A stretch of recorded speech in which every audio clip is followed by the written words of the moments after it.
It's like I think there's a wild man in everybody, you know. It's like all I am is a conductor of mayhem. I like to see people get... The Prince of Darkness never tolerated musical pretenders.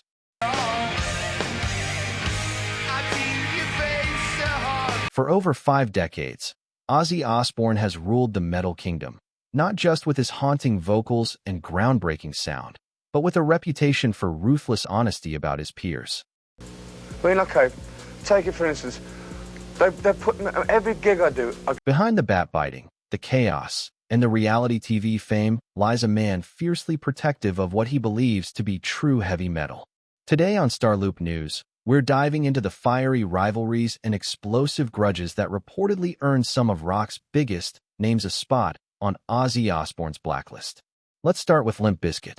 The late 90s brought rap rock into the mainstream, but Ozzy allegedly saw the movement as the death of real metal. When Fred Durst and Limp Bizkit joined Ozzfest in 1998, their rowdy stage antics and inflated egos reportedly clashed hard with Ozzy's old-school discipline.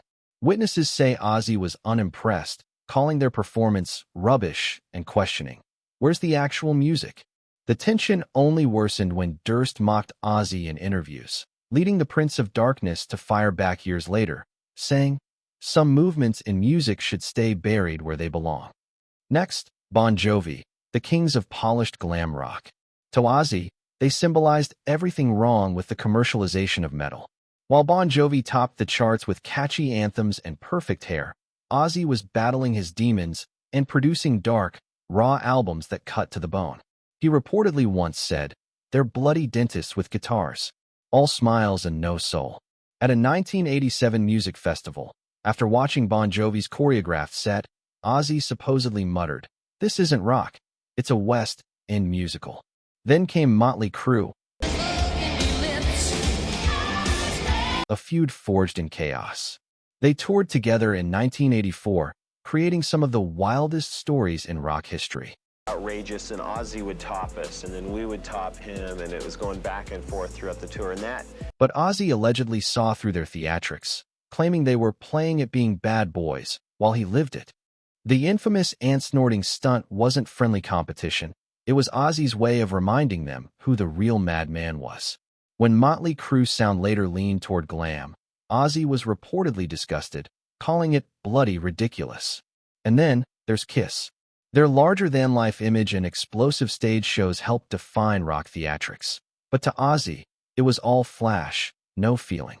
He once complained, "They've turned rock into a bloody circus. Clowns with guitars."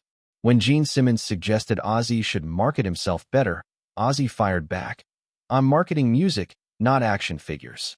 Their rivalry became the perfect example of two worlds colliding. Ozzy's raw emotion versus Kiss's showbiz perfection. Another clash came with Guns N' Roses.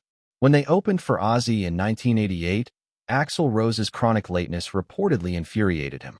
Ozzy was furious that they kept fans waiting for hours, shouting backstage that they had disrespected not just him, but rock itself. Years later, Ozzy joked that Axl made him look like the bloody Pope. Even as Guns N' Roses reunited decades later, Ozzy reportedly dismissed it as a money grab, saying, "I never stopped long enough to need a comeback." But perhaps his most legendary feud was with Judas Priest, fellow British metal icons and longtime rivals. Their tension dates back to the late 70s, when Judas Priest's rise coincided with Black Sabbath's decline. Ozzy reportedly saw Rob Halford as a leather-clad copycat trying to steal his throne. Things boiled over at a 1986 festival when Halford allegedly mocked Ozzy's vocals, leading Ozzy to scream, "I invented the music you're playing." Decades later, even after Priest's Rock Hall induction, Ozzy shrugged it off, saying, "Awards mean nothing. I've been connecting with real fans since before they knew what leather pants were." From rap rock rebels to pop metal icons, Ozzy's musical enemies tell one undeniable story. He's a man who never compromised his vision of heavy metal. Love him or hate him, the Prince of Darkness stands as one of rock's last true purists. This is StarLoop News, and if you love diving into the wild world of Ozzy's feuds, make sure to like, subscribe, and hit that bell icon, because more untold stories from the dark side of rock are coming your way. Stay loud, stay legendary.